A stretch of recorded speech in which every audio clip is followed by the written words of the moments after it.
takwa itu implementasinya sikap, perilaku, bukan amin. Jadi ujung kepala sampai dengan ujung kaki.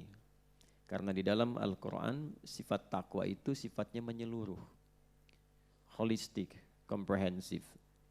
Jadi ada takwa yang membimbing pikiran kita, ada takwa yang membimbing pandangan, ada takwa yang membimbing pendengaran, ada takwa yang membimbing lisan, sampai dengan jalan.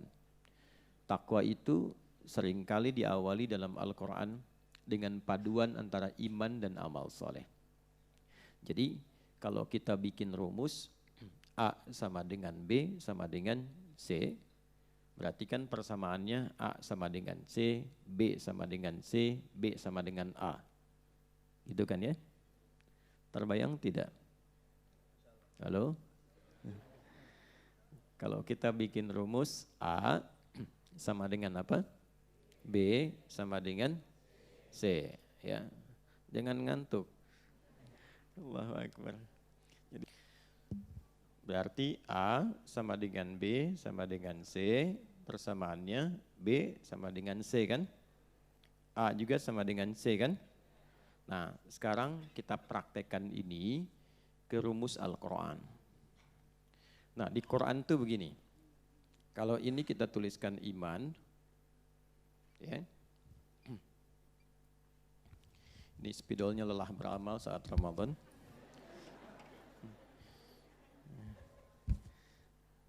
Iman sama dengan amal soleh, ya, sama dengan takwa. Nah, ini sudah rumus. Iman sama dengan amal soleh sama dengan apa? Takwa. Dan ketiganya terikat, saling mengikat bersamaan. Karena itu ini kita akan dapati sebagai rumusan pertama sebagai pembuka Al-Quran. Di Al-Baqarah misalnya, di ayat yang kedua, kan? Sampai dengan kelima, kita dapati dzalikal kitabu la raiba fihi hudal lil muttaqin. C-nya masuk tuh, orang-orang takwa. Siapa orang takwa itu? Alladzina yu'minuna bil ghaib, iman. C sama dengan A. Tapi enggak akan mungkin sempurna. Kalau takwa ada iman saja enggak mungkin itu. Harus ada apanya? Wa yuqimunas shalah wa mimma razaqnahum yunfiqun. Itu urutannya. Jadi pribadi yang ingin takwa saat bersamaan harus punya iman. Tak mungkin meningkatkan takwa tanpa iman. Jadi kalau ada orang beriman mengajak, mari kita meningkatkan takwa, itu berita bagus. Tandanya akan beriman, ya. Kemudian iman saja tidak mungkin menyulam takwa tanpa adanya amal soleh. Jadi kalau ingin jadi takwa itu mesti punya amal soleh, mesti punya iman. Karena itulah konsep puasa ketika ditampilkan oleh Al-Quran berupa perintah, itu langsung menyatukan ketiganya. Disatukan dalam satu pendidikan dan dibuka dengan perintah yang menyatukan tiga unsur ini. Jadi pasca puasa, kita harus menemukan ketiganya ini terpatri dalam jiwa kita, terimplementasikan dalam perilaku kehidupan kita.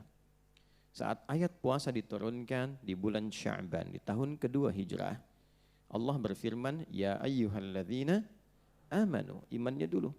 Kutiba alaikumus siyam, amal soleh. Puasa kan amal soleh kan?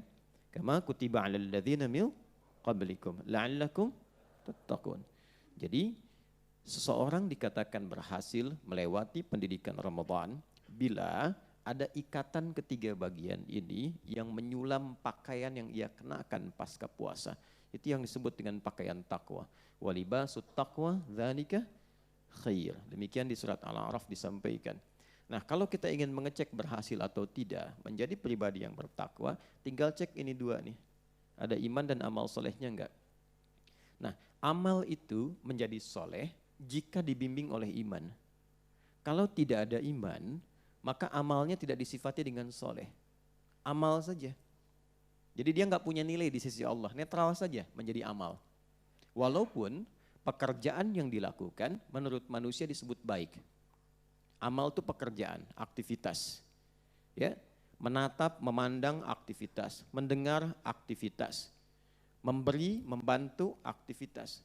Ada orang sering berdonasi, bantu perbaiki jalan misalnya kan, diperbaiki supaya tidak banyak dicek ya, kemudian diperbaiki, dibagusin gitu kan, orang nyaman lewat. Kenapa tertawa? Jadi dia bantu sampai jadi bagus lagi, orang senang lewat, alhamdulillah kita bersyukur kan. Tapi ketika dia membantu misalnya tanpa iman, dia bantu saja supaya orang bisa lewat, bisa bagus. Baik tidak perbuatannya? Baik. Soleh tidak? Belum tentu. Ketika tidak dilakukan dengan iman, dia menjadi perbuatan saja, tidak bernilai soleh. Soleh itu ketika perbuatan dimaksud didorong oleh imannya. Karena itu ketika Sayyidah Aisyah radhiyallahu ta'ala anha berkonsultasi kepada suami beliau tercinta Rasulullah SAW, bahwa ada si fulan itu baik sekali, sering donasi, sering bantu, tapi belum beriman. Bagaimana status kebaikannya di sisi Allah? Maka turunlah Quran surah ke-25 Al-Furqan ayat 23. Ya, inilah keadilan Allah yang sangat luar biasa. Allah berfirman secara langsung. A'udzubillahi minasyaitonirrajim. Bismillahirrahmanirrahim. Wa qadimna ila ma 'amilu min 'amalin faj'alnahu haba'an manthura. Solehnya enggak ada. Silakan cari di situ, enggak ada kalimat solehnya. Ya, wa qadimna ila ma 'amilu min 'amal. Jika ada seorang hamba pun berbuat perbuatan yang baik selama dia hidup di dunia, tapi bukan karena imannya, yaitu netral saja, karena dorongan kehidupan duniawinya. Dia bantu, dia donasi, dia tolong orang, tapi bukan karena dorongan imannya. Dengan keadilan Allah, Allah menyampaikan, maka aku akan segera balas perbuatan baiknya itu selama dia di dunia. Ya, adil tidak? Adil, karena dia berbuat di dunia, dibalasnya di dunia. Kan iman itu pembuka kunci akhirat. Kita itu beriman karena yakin dengan akhirat. Kalau tidak yakin, ya untuk apa kita menunaikan sholat, untuk apa kita puasa? Kan kita berharap di situ ada kumpulan kebaikan yang akumulasinya berupa pahala, dibawa bekal pulang kan? Nah itulah kuncinya iman ada di situ. Itu perbedaannya berbuat untuk dunia dan menyiapkan bekal untuk akhirat. Tapi keadilan Allah menjadikan sekalipun seseorang berbuat baik, tapi tidak didorong oleh imannya, maka tetap dibalas dengan hukum dunianya. Jelas? Maka dibalas, dia mendapatkan apresiasi, dia mendapatkan perhatian dari orang banyak, mungkin bertambah kemudian ya hal-hal yang mendorong dia sukses dalam pekerjaan dunianya, gitu. Ya, faja'alnahu haba'an manthura. Namun di akhirat Allah juga harus adil. Masa orang berbuat di dunia mendapatkan balasan akhirat? Itu menunjukkan tak adil. Ya, kalau orang berbuat untuk akhirat dibalas di akhirat. Orang berbuat untuk di dunia dibalas di dunia. Kalau orang berbuat dunia dibalas di akhirat, rasanya tidak adil kan? Jelas ya? Balasan yang dimaksud balasan kebaikan-kebaikan yang sifatnya sesuai dengan hukum yang telah ditetapkan. Tadi saya katakan tidak cukup dengan amin, dengan iman. Ya kan? Tidak cukup dengan apa? Amin. Dimulai dengan apa? Iman. Nah, menjadi takwa, iman itu akan membimbing setiap amal yang ada dalam perilaku tubuh kita menjadi soleh. Pernah saya sampaikan begini, ini dimulai dari atas yang cepat, mata misalnya kan. Mata itu fungsinya apa? Melihat kan, nah itu baru amal. Karena ketika melihat netral. Kapan mata itu bisa beramal jadi soleh? Ketika mata dibimbing oleh iman. Karena itu ketika seseorang memiliki iman dan dilatih saat puasa supaya imannya itu terus menguat, maka secara otomatis iman itu akan membimbing pandangan dan memberikan kepada pandangan itu, kepada mata itu batas-batas yang harus dipandang dengan kriteria soleh. Makanya semakin meningkat imannya, semakin dia tahu mana yang harus dipandang. Contoh misalnya, Quran surah Cahaya sama dengan nama masjidnya An-Nur. Kan? Surah ke-24 ayat 30 untuk laki-laki, ayat 31 untuk perempuan. Qul lil mu'minina, imannya dulu. Muhammad SAW viralkan pada semua insan beriman, yang laki-laki, yaghuddu min absarihim. Perhatikan baik-baik. Jaga pandangan dia.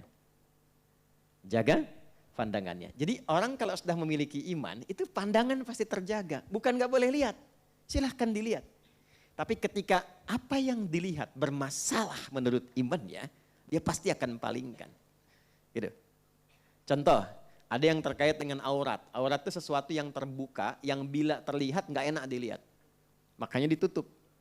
Aurat itu bukan tertutup, aurat itu yang terbuka, yang tak layak untuk dilihat. Makanya ketika kelihatan, tidak nyaman untuk dilihat. Nah, iman itu punya standar. Jadi begitu melihat sesuatu yang tak baik menurut iman, itu otomatis semakin tinggi imannya, semakin dia cepat memalingkan. Begitu terlihat, dia akan langsung palingkan. Bagi yang tidak punya iman, dia merasa biasa saja. Dan itu nggak ada rasa di hatinya. Ya, Anda ke Amerika, ke Eropa, ada beda keyakinan misalnya.